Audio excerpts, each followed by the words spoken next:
I'm Janine from Purple Room Yoga, and today we're going to be talking about how to do revolved crescent lunge. So you're going to start with one leg forward. We're going to start on the right side, stepping the right foot forward and the left foot back, making sure that the feet are hip distance apart, that you're not on a tightrope. The right knee's in front of the right hip, and the left heel's behind the left hip. And you want to bring the pelvis as vertical as possible. So here we have crescent lunge.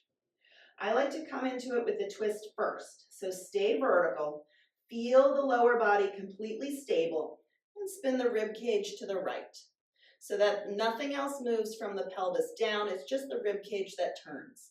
And now tip forward with a flat back, reaching the left hand forward, and then bring the left elbow to the outside of the right knee or to the right knee, and then the palms press together. Make sure you're not turning the pelvis. The pelvis is still basically in crescent lunge, and then you find the twist from the rib cage. Press the elbow against the knee, and then press the right knee against the left elbow to keep the knee over the ankle so it's not rolling in. This will help with your stability.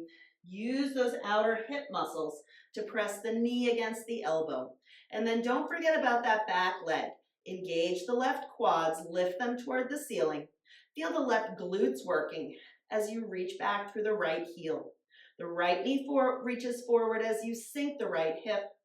And then on your exhale, use the obliques to twist. So although the palms are together, you don't want to really shove the hands together. The hands are touching, but the rotational work comes from the rib cage and the obliques. And then you can gaze over your right shoulder and breathe. Inhaling, exhaling.